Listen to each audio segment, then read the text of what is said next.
பாதிரியாருக்கு வந்து 35 வயசு, வைஷாலிக்கு வந்து 30 வயசு. நல்ல முறையாக தான் குடும்பம் நடத்தியிருக்காங்க. ஒரு பெண் குழந்தையும் பிறந்திருக்கு. இது இப்படியே போயிட்டு இருந்திருக்கு. ஆனால் இவருக்கு வந்து ஜெபஷீலா அப்படின்னு இன்னொரு லேடியோட இல்லீகல் அஃபையர் இருந்திருக்கு. அவங்களும் அங்கேருந்து ஐயோ ரெண்டு ஒடியாந்து பார்க்குறாங்க. ஒடியாந்து பார்த்து உடம்பு சரியில்லாமல் இறந்துட்டா அப்படின்னுங்கிற மாதிரி தான் இருக்குது. பிரேதத்தை எடுத்து கட்டி பிடிச்சி அழுகுறாங்க. பார்த்தா கழுத்து பகுதியிலலாம் நிறைய அடிக்காயங்களும் ரத்தமும் கசிஞ்சிக்கிட்டு இருந்திருக்கு. உடனே உங்களுக்கு சந்தேகம் வந்துருச்சு. சந்தேகம் வந்துட்டு போலீஸில் போய் தகவல் சொல்லிடுறாங்க. வைஷாலி செத்ததில் வந்து பெரிய சந்தேகம் இருக்குது, உடனே வெளியே வந்துட்டு இருக்காரு அப்படின்னா அப்போ தான் ஹைகோர்ட் வந்து சிறப்பு படை தனிப்படை அமைச்சு விமல்ராஜை தூக்குது. விமல்ராஜை தூக்கி வந்து விசாரிச்சாதான் வேறு ஒரு விஷயம் அதுலேருந்து விட்டிக்குது. பாதிரியார் வந்து விமல்ராஜ் பாம்பே போயிருந்தார்ல, மாமியா விட்டு விருந்து சாப்பிட, விருந்து மட்டும் சாப்பிடல அவர். வைஷாலி என்ன சொல்கிறாங்க, இங்கே பாருங்கள் தயவுசெய்து இந்த வியாபாரம்லாம் வேண்டாம், இதை ஒன்றே வாங்கின இடத்துல திருப்பி கொடுத்துருங்க. அப்படி இல்லைன்னா எங்கேயாவது கூட கொட்டிடலாம், காரில் எடுத்துகிட்டு போய் கொட்டிடலாம், இல்லாட்டி பெரிய குழி தோண்டி புதைச்சிடலாம் அந்த மாத்திரையில், நமக்கு இந்த பிஸ்னஸ் வேண்டாம் அப்படின்னு அவங்க சொல்கிறாங்க. சரி சரி நான் என்னை மாற்றிக்கிறேன். இது சந்தேகம் வராமல் இருக்கிறது 10 தெருநாய் அடித்து மேலே போட்டுறாங்க. தெருநாய் 10 நாய் அடித்து உள்ளே போட்டுறாங்க. இந்த பொண்ணை காணும், அது போலீஸ் ஒரு பக்கம் தெரியுது. கிடத்துலேருந்து பயங்கரமான வாடை வருது. எட்டி பார்த்தா தெருநாய் தானே செத்து கிடக்கும், நாய் செத்து கிடக்குன்னு வாடை வருது. நாய்க்கு கீழே பாடி இருக்கு.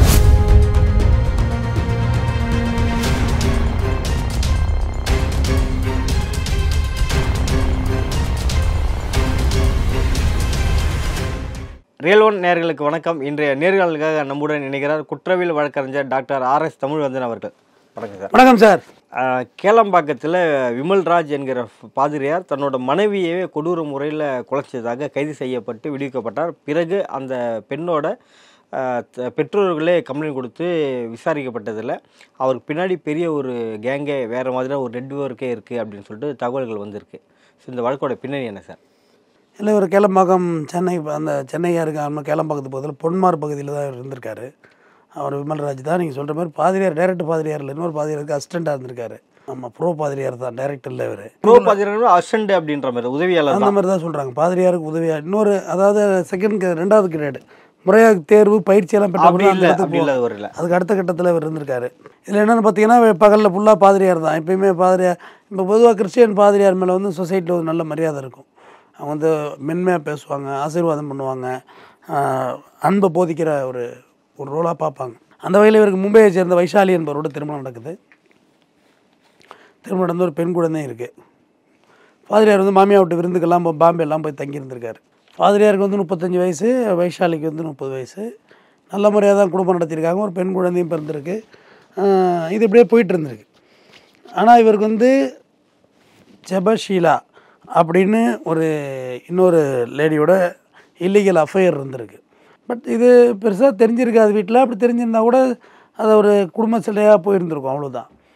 ஆனால் இதில் என்ன ஆகுதுன்னா, ஒரு நாள் ஃபோன் பண்ணி, யாருக்கு, அவங்க பேரண்ட்ஸுக்கு ஃபோன் பண்ணி, பாம்பேக்கு ஃபோன் பண்ணி, உங்கள் மகள் இதுமாரி உடம்பு சரியில்லாமல் இறந்துட்டாங்க, நீங்கள் வாங்கன்னு சொல்லியிருக்காப்புல. அவங்களும் அங்கேருந்து ஐயோ ரெண்டு ஒடியாந்து பார்க்குறாங்க. ஒடியாந்து பார்த்து உடம்பு சரியில்லாமல் இறந்துட்டா அப்படின்னுங்கிற மாதிரி தான் இருக்குது. அவங்க அந்த பிரேதத்தை எடுத்து கட்டி பிடிச்சி அழுகுறாங்க. பார்த்தா கழுத்து பகுதியிலலாம் நிறைய அடிக்காயங்களும் ரத்தமும் கசிஞ்சிக்கிட்டு இருந்திருக்கு. உடனே உங்களுக்கு சந்தேகம் வந்துருச்சு. சந்தேகம் வந்துட்டு போலீஸில் போய் தகவல் சொல்லிடுறாங்க. தகவல் சொல்லி போலீஸ் ஒரு விசாரணை நடத்தி பாதிரியார் வந்து என்ன சொல்லிடுறாரு, எனக்கு ஜெபஷீலாவுக்கும் தொடர்பு இருந்தது, கள்ள தொடர்பு இருந்தது, அதே மனைவி தெரிஞ்சு போச்சு. மனைவி தெரிஞ்சப்போ சண்டை ஆயிடுச்சு, நான் தான் காலால் மிரித்து கொண்டுட்டேன். வேறு என்ன போலீஸுக்கு வேறு விசாரிக்குது, கள்ளக்காதலுக்காக தான் நான் கொலை பண்ணிட்டேன், அது என் மனைவி தெரிஞ்சவனும் கொலை பண்ணிட்டேன்னு சொல்லிவிட்டு இவர் சிறைக்கு அனுப்பிடுறாங்க. என்னென்னா சிறைக்கு போன ஒரு சில நாட்கள்லேயே அவர் வெளியில் வர்றாரு. அது ஏதோ ஒரு பெருசாக வழக்கு போட்டிருக்க மாட்டாங்கன்னு நினைக்கிறேன். அது மர்டர் கேஸாக போடாமல் வேறு ஏதாவது மரணம் இல்லை எப்படி போட்டிருந்தாலுமே ஒரு சில நாட்களில் அவர் வந்ததுங்கிறது ரொம்ப பெரிய வேதனைக்குரியது, வருத்தத்துக்குரியது. எப்படி வெளில வந்தாருன்னு தெரியல. இவங்க பேரண்ட்ஸுக்கு ரொம்ப கோபம் மாத்திரம் தாங்கலை. சரின்னு ஹைகோர்ட் வர்றாங்க. ஹைகோர்ட் வந்து டைரக்ஷன் போடுறாங்க, என் மகள் வைஷாலி செத்ததில் வந்து பெரிய சந்தேகம் இருக்குது, உடனே வெளியே வந்துட்டுருக்காரு அப்படின்னா அப்போ தான் ஹைகோர்ட் வந்து சிறப்பு படை தனிப்படை அமைச்சு விமல்ராஜை தூக்குது. விமல்ராஜை தூக்கி வந்து விசாரித்தாதான் வேறு ஒரு விஷயம் அதுலேருந்து விட்டிக்குது. ஒரு பாதிரியார் வந்து விமல்ராஜ் பாம்பே போயிருந்தார்ல, மாமியா விட்டு விருந்து சாப்பிட, விருந்து மட்டும் சாப்பிடல, அவர் அகமகத்தில் மெடிக்கல் ஷாப் ஒருத்தன்ட்டு பழக்கம் ஏற்பட்டிருக்கு. பழக்கம் ஏற்பட்டுன்னா இப்போ நம்ம ஸ்டேட்டு எல்லாத்துலேயுமே கண்ட்ரோல்டு ஸ்டேட்டு. நீங்கள் மற்ற ஸ்டேட்டு போனால் தான் தெரியும் நம்மளோட அருமை என்னென்னு. அங்கே போய் பழக்கம் முடிச்சு போதை மாத்திரை அங்கே லிங்க் அடிச்சிருக்காரு பாதிரியார் லிங்க் அடித்து அவங்க இருந்து சப்ளை ஒரு 3000 மாத்திரைகள் வீட்டில் வச்சுருந்துருக்காரு பாதிரியார். இதை வைஷாலி பார்த்துட்டாங்க, அவரோட மனைவி. பார்த்துட்டு என்னங்க இது இப்படி வச்சு பண்ணிகிட்டு இருக்கீங்களா என்னென்னா, இல்லை இதுமாதிரி சும்மா காலேஜ் பசங்களுக்கு விற்கிறதுக்கு. இவர் யூஸ் பண்ணுறதுக்கு இல்லை, சேல்ஸ் பண்ணுறதுக்காக 3000 மாத்திரை தின்னா போக வேண்டியதான் ஒரே நாளில். மேலே இவர் சேல்ஸ் பண்ணுறது வச்சுருக்காரு. இது ஜபஷீலாவும் இது உடந்த 2 பேரும் சேர்ந்துட்டு business partner plus illegal lover எல்லாம் முடிஞ்சு இதை வச்சு சேல்ஸ் பண்ணிகிட்டு இருந்திருக்காங்க. இதுக்கு மார்க்கெட்டிங் பர்சனாலிட்டி ஒரு 5 பேர் இருந்திருக்காங்க இந்த வழக்கில். அவங்களும் இதில் அக்யூஸ் தான். இப்போ இவங்களை வச்சு சேல்ஸ் பண்ணிவிட்டு வருமானம் பார்த்துட்டு இருந்திருக்காரு. ஏன்னா அந்த பகுதியில் நிறையா தனியார் கல்லூரிகள் உண்டு. கிளம்பாக்கம் எங்கேயோ வளர்ந்து போச்சு. இப்போ அந்த பகுதியில் நீங்கள் கிளம்பாக்கம், பொன்மாறு இதெல்லாம் வந்து நீங்கள் பொன்மாறு இன்றைக்கி போனாலுமே வில்லேஜ் மாதிரி தான் இருக்கும். இதெல்லாம் சிட்டிக்குள்ளே இருக்காங்கிற மாதிரி பகுதிகள். ஆனால் இடம் விலை ஏறிடுச்சு, நிறைய கல்லூரிகள் வந்துருச்சு, மருத்துவமனைகள் வந்துருச்சு, வளர்ச்சி எங்கேயோ போயிட்டு. அப்போ ஒரு கட்டத்துக்கு மேலே வைஷாலி என்ன சொல்கிறாங்க, இங்கே பாருங்கள் தயவுசெய்து இந்த வியாபாரம்லாம் வேண்டாம், இதை ஒன்றே வாங்கின இடத்துல திருப்பி கொடுத்துருங்க. அப்படி இல்லைன்னா எங்கேயாவது கூட கொட்டிடலாம், காரில் எடுத்துகிட்டு போய் கொட்டிடலாம், இல்லாட்டி பெரிய குழி தோண்டி புதைச்சிடலாம் அந்த மாத்திரையில், இது நமக்கு இந்த பிஸ்னஸ் வேண்டாம் அப்படின்னு அவங்க சொல்கிறாங்க. சரி நான் என்னை மாற்றிக்கிறேன் அப்படின்னு நம்புற மாதிரி சொல்லிட்டார். போயிட்டு நைட்டு ஜெபசீலாவை மீட் பண்ணவுள்ள என் ஒய்ஃபுக்கு தெரிஞ்சு போச்சு, இந்த மாதிரி குழி தோண்டி புதைச்சிடலாம், இல்லை காரில் எடுத்துக்கொண்டு எங்கேயாவது போட்டுடலாம், இல்லை வாங்கினவங்கள்ட்ட திருப்பி கொடுத்துடலாங்கிற மாதிரி சொல்கிறாவ அப்படின்னு சொல்லியிருக்காரு. அங்கே தான் மேட்ரு வேறு மாதிரி திரும்பிட்டு. ஜெபசீலா என்ன சொல்லியிருக்கு, இவன் ஏதாவது உளறிட்டான்னா நம்ம ஒட்டுமொத்த இந்த ட்ரக் மாஃபியா கும்பல்ஸ் நம்ம எல்லாருமே உள்ளே போயிடுவோம், வைஷாலியை வந்து இனிமேலுக்கு உயிரோடு வைக்கக்கூடாது அப்படின்றத ஜெபசீலா இவர்கிட்ட சொன்னோன்னே ஜெபசீலா இவர் விமல்ராஜ் 2 பேரும் கொண்டுலாங்கிற முடிவை தீர்க்கமாக எடுத்துட்டாங்க. அப்போ சரி 2 பேரும் கொண்டுறது அது மட்டும் முடியாது, நம்மளால் நம்ம கொஞ்சம் ஆட்கள் வேணும்னு அந்த மார்க்கெட்டிங் பர்சனாலிட்டிஸ் இருக்காங்கல்ல, யார் வெளியில் வச்சுருந்தாங்க இல்லையா ஆள், அந்த 5 பேர் யாருன்னா தினேஷ், அவர் மேலே 6 வழக்கு இருக்குது, சந்திரசேகரன், அரவிந்த் அவர் மேலே ஏற்கனவே 6 வழக்கு இருக்குது, அஜய் அவர் மேலே 20க்கும் மேற்பட்ட வழக்கு இருக்குது, மைக்கேல், கிறிஸ்டோபர் இவங்கெல்லாம் அந்த வழக்கில் அக்யூஸ்டு. இவங்க எல்லோரும் அலைனாகிறாங்க, ஒன்றா அலைனா வாங்கி வைஷாலியை வந்து வீட்டுக்கு வந்து அடித்தே கொள்கிறாங்க. ஆக்சுவலாக இவங்க எல்லாருமே வீட்டுக்கு வந்து போகிறவங்க தானே, கதவு திறந்து வந்தோடனே உள்ளே வந்தோடனே அடித்து கொலை பண்ணிவிட்டு நாடகம் நடிச்சிட்டாங்க, கள்ளக்காதலுக்காக வேண்டி கொலை பண்ணிட்டோம் அப்படின்னு சொல்லிட்டு. அப்புறம் ஹைகோர்ட்டு டைரக்ஷன் இவங்க போனாங்கள்ல, யார் பேரண்ட் பொண்ணுடைய அப்பா அம்மா போனதோட விளைவாக தாழம்பூர் காவல் நிலையம் அதில் வழக்கு பதிவு செய்து இவங்க எல்லோரையும் கைது செய்து சிறையில் அடைச்சிருக்காங்க. இது பாருங்கள், ஒரு கள்ளக்காதலுக்காக நடந்த கொலை அப்படின்னு நிறையா விஷயம் சொல்கிறேன். ஒரு காரணத்தை மறைக்கிறதுக்கு இன்னொரு காரணம் சொல்லுவாங்க, ஒரு பெரிய காரணத்தை மறைக்க இன்னொரு காரணம் சொல்லுவாங்க. அந்த காரணம் சம்மந்தமே இருக்காது. ஆனால் அதோட கேஸ் ட்ராவல் ஆகி அப்படியே போயிடும். எனக்கு தெரிஞ்சு ஒரு ஊரில் ஒரு பெண்ணை ரேப் பண்ணி ஒரு பழைய கிணறுன்னு சொல்லுவாங்களா, பாழுங்கிணறு, அது பயங்கரமாக டர்ட்டியாக இருக்கும், தண்ணியெல்லாம் இருக்கும், ஆனால் அதில் யாரும் உள்ளே போக முடியாது, அந்த மாதிரி இருக்கும். நிறைய செடியெலாம் வளர்ந்துருக்கும், அந்த இயற்கை செடி அதெல்லாம் வளர்ந்துருக்கும். அதில் தூக்கி போட்டுறாங்க கொன்று. இது சந்தேகம் வராமல் இருக்கிறது 10 தெருநாய் அடித்து மேலே போட்டுறாங்க.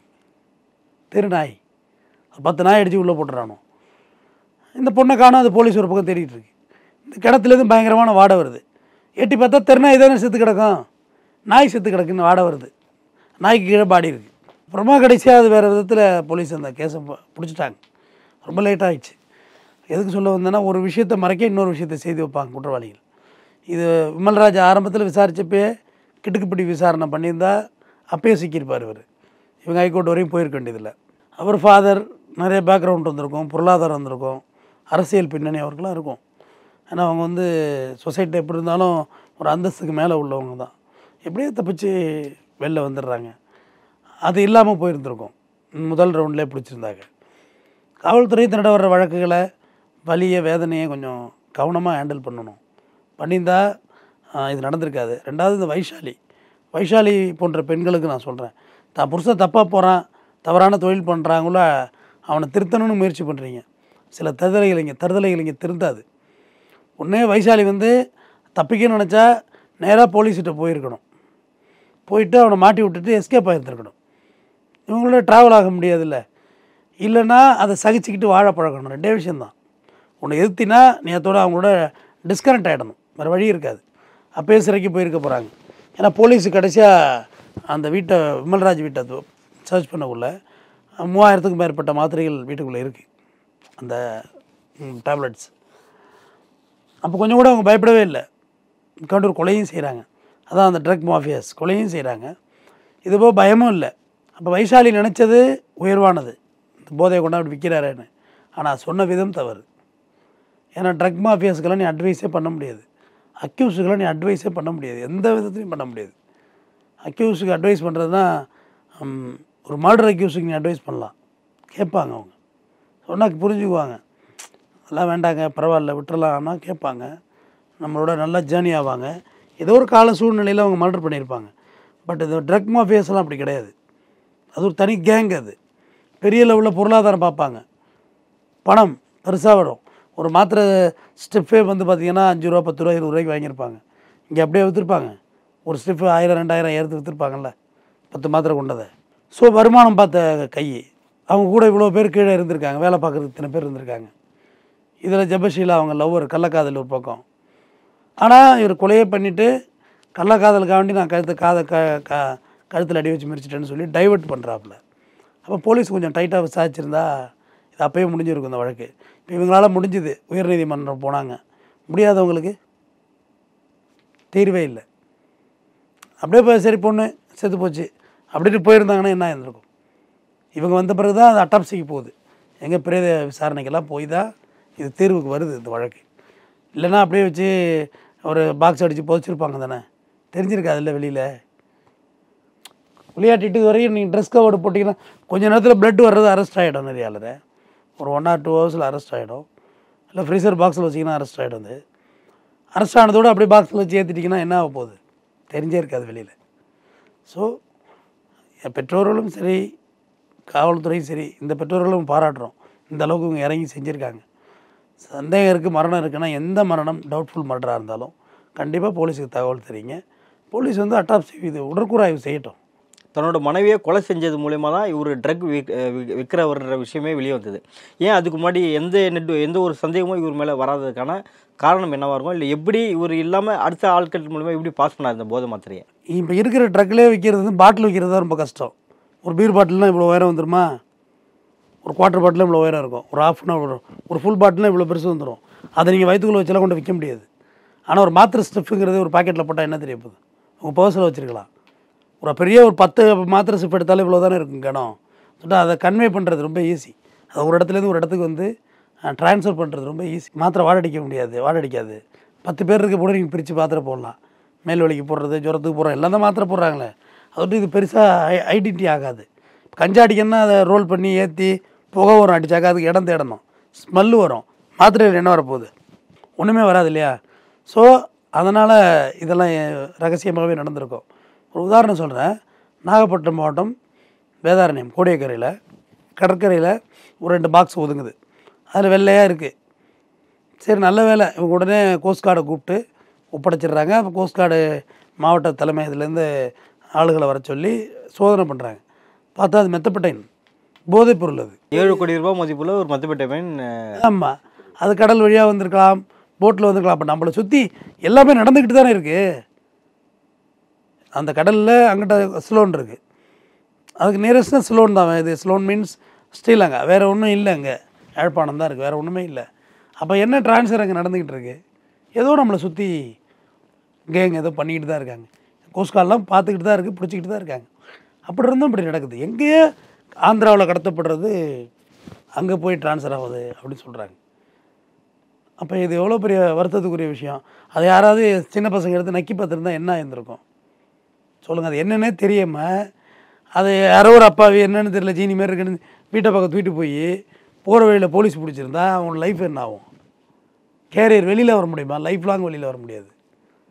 அப்போ எவ்வளோ சுலபமாக அது கிடக்கு பாருங்கள். அது எத்தனை கோடி மதிப்பு அது கிடக்குது ரோட்டில். சொல்கிறேன், நம்மளை சுற்றி என்னதுன்னே தெரியாமல் நம்ம வாழ்ந்துட்டுருக்கோன்னு சொல்ல வரேன். அதே மாதிரி தான் இதுவும். சொசைட்டியில் பகலில் உங்களுக்கு நல்ல முகம் இருக்குது, இருள் முகம் வேறு மாதிரி இருக்குது. இவர் ஃபாதராக தெரியும் அந்த ஏரியாவில் எல்லாருக்கும். விமல்ராஜ் கண்ணியமாக குடும்பம் நடத்துகிற ஒரு ஃபாதர், பெண் குழந்தை இருக்குது, நீட்டாக இருக்குது தெரியும். ஆனால் அவருக்குள்ளே இப்படி ஒரு உலகம் இருந்திருக்கு, ஒரு மாஃபியாக்கள் அவர் கீழே செயல்பட்டுருக்காங்கங்கிறது போலீஸுக்கு கிராமங்கள் இருக்குல்ல, அதில் ஸ்டேஷனில் வேலை பார்க்குறது கூட ஈஸி. ஏன்னா ஒரு வீட்டில் ஒன்று நடந்தால் அக்கம் பக்கத்தில் எப்படியாவது தகவல் வெளியில் சொல்லிவிடுவாங்க. இன்னார் வீட்டில் இது இருக்குது. ஒரு கிராமத்திலே பிளாக்கில் சரக்கு ஓட்டுறவங்க வீடுனா ஈஸியாக ஐடென்டிஃபை சொல்லிவிடுவாங்க தானே, இன்னார் வீட்டில் இருக்குன்னு. போலீஸ் அவங்களை ஈஸியாக பிடிச்சிரும். ஆனால் டவுனில் அப்படி கிடையாது. ஒரு ஃப்ளாட்டில் 50 வீடு இருக்குது. அதான் அந்த பகுதியெல்லாம் ஃபுல்லாக ஐடி பீப்புள்ஸ், பெரிய பெரிய காலேஜஸ்ஸு, ஸ்டூடெண்ட்ஸ் இருக்காங்க. சேல்ஸ் பண்ணுறது ஈஸி. இப்போ ட்ரக்கு வாங்கி யூஸ் பண்ணுறவங்க வந்து உன்னை மாட்டி விடணும்னு நினைக்க மாட்டான். அவனுக்கு தேவை போதை, காசு கொடுத்தா கொடுக்க போகிறார். அது மட்டும் இல்லாமல் டைரக்ட் டீலராக அவங்க நடந்துக்க மாட்டாங்க. அப்போ தான் கடன் சொல்லி வாங்க உள்ள பிரச்சனை வரும். தரலைன்னா அவனை மாட்டி விட்ருவேன் அப்படிங்கிறதெல்லாம் இருக்காது. நீங்கள் பணம் கொடுத்தீங்கன்னா போய் வாங்கிட்டு வரேன். எனக்கு நேரடியாக பணம் இல்லாமல் எனக்கு கொடுக்க மாட்டாங்க. அந்த டீலர்ஸ் அப்படி தான் சொல்லுவாங்க, என்கிட்ட பணம் கிடையாது, நீங்கள் கொடுத்தீங்கன்னா போய் வாங்கிட்டு வரேன், ஒரு 1/2 மணி நேரம் ஆகும். பட் அவங்களே தான் வச்சுருப்பாங்க. வைக்காரத்தை மட்டும் கடன் கொடுத்துட மாட்டாங்க. பணத்தை வாங்கிட்டு ஒரு 1/2 மணி நேரம் கழித்து அங்கே போய் சுற்றிட்டு இருந்துட்டு கொண்டாந்து கையில் கொடுத்தாக்க இவங்க வாங்கிட்டு போயிடுவாங்க. இவங்களுக்கு தேவை போதை தானே. உங்கள்கிட்ட சண்டை போடுறதா மேட்ரு. ஏன்னா கஸ்டமர் மாட்டி விட மாட்டாங்க. பிளாக்கில் ஓட்டுறதை மாட்டி விட்ருவாங்க. ஏன்னா நீங்கள் ஒன்றும் கடன் கொடுக்கலாம் உடனே சொல்லிடுவாங்க போலீஸில் போய்ட்டு. ஏன்னா நீங்கள் எங்கேயே போய் எடுத்துகிட்டு வந்தெல்லாம் கொடுக்க போகிறதில்ல. ஒரு பாட்டிலுக்கு வேண்டி போவீங்களான்னு அங்கேருந்து 200 வேண்டி ஒரு 1/2 மணி நேரம் கழிச்சு வாண்ணா சொல்லுவீங்க, கேட்க மாட்டாங்க. அதான் இன்ஸ்டன்ட்டு போதை. அப்படியே திறந்து அப்படியே குடிக்கிறது தான் பிளாக்கில் வாங்குறவங்களுடைய ப்ரொஃபைலு. பட் இந்த கஞ்சா, அபின், இந்த ப்ரௌன் சுகர், இந்த மெத்தப்பட்டன், இந்த மாத்திரைகள்லாம் வந்து பார்த்திங்கன்னா ஸ்லோவாக போதை பண்ணுறவன். அவன் ஒரு 1/2 மணி நேரம் வெயிட் பண்ணுவான். அவன் மற்ற போதை மாதிரி உடனே சரக்கு மட்டும்தாங்க இன்ஸ்டண்ட்டாக அவங்கள போதையாகி உங்களை சந்தோஷத்துக்கு கொண்டு போவோம், உச்சத்துக்கு கொண்டு போவோம் போதையில். மற்ற இதெல்லாம் அப்படி கிடையாது. அதெல்லாம் ஸ்லோவாக இருக்கும். வேறு உலகத்தில் அவங்க ஜேர்னி பண்ணுவாங்க. ரொம்ப அந்த மனிதர்களே ஸ்லோவாகிடுவாங்க. இல்லை, ஒருவேளை எஸ்ஆர்எம் காலேஜுக்கு இவரும் சப்ளை பண்ணவராக இருந்துக்கலாமா? ஏன்னா கல்லூரிகள் தான் பண்ணப்பட்டதும் அந்த செய்தியில் சொல்லப்பட்டது. சொல்ல முடியாது. எஸ்ஆர்எம் காலேஜை பொறுத்தவரையும் அவங்க மெடிக்கல் யூனிவர்சிட்டியே இருக்குங்க. அவங்கள்ட்ட பல்கலைக்கழகம் இருக்குது. அவங்களுக்கெல்லாம் இதெல்லாம் சாதாரணமாக கிடைக்கும், மெடிசன்ஸ் எல்லாம். பட் இவரும் பண்ணியிருக்கலாம், நம்ம சொல்கிறதுக்கிட்ட இருக்குது. அவர்களே எல்லா இடத்துலையும் பண்ணுறாங்க, நல்லவங்களும் இருக்காங்க. பட் இந்த மாதிரி புனிதமான வேலையை செய்வதாக சொல்லி தவறு பண்ணுறதை நான் ரொம்ப வெறுக்கிறேன். அது தவறாக நான் நினைக்கிறேன். டைரெக்டாக தவறு பண்ணுறதை தவறே பண்ணிட்டு போகலாம். அதுக்கு ஒரு போர்வை எடுத்து போத்துறாங்கல்ல, நாம் அதை போதக்கார், நான் கடவுள், நான் சாமி அப்படின்னு சொல்லிட்டு இல்லீகல் ஆட்டிடியூடில் ஈடுபடுறது அந்த மதத்தின் மீது நம்பிக்கையை மக்கள்கிட்ட குறைக்க ஆரம்பிச்சிடும். உண்மையாக ப்ரே பண்ணுறவங்க, உண்மையாகவே டெடிக்கேட்டாக இருப்பாங்க, அவங்களோட நம்பிக்கையை வந்து அது குலைக்குங்கிறது என்னோடய கருத்து. நடப்பு நிகழ்வு குறித்து பல கருத்துக்களை பொறுத்தமைக்கு மிக்க நன்றி. நன்றி.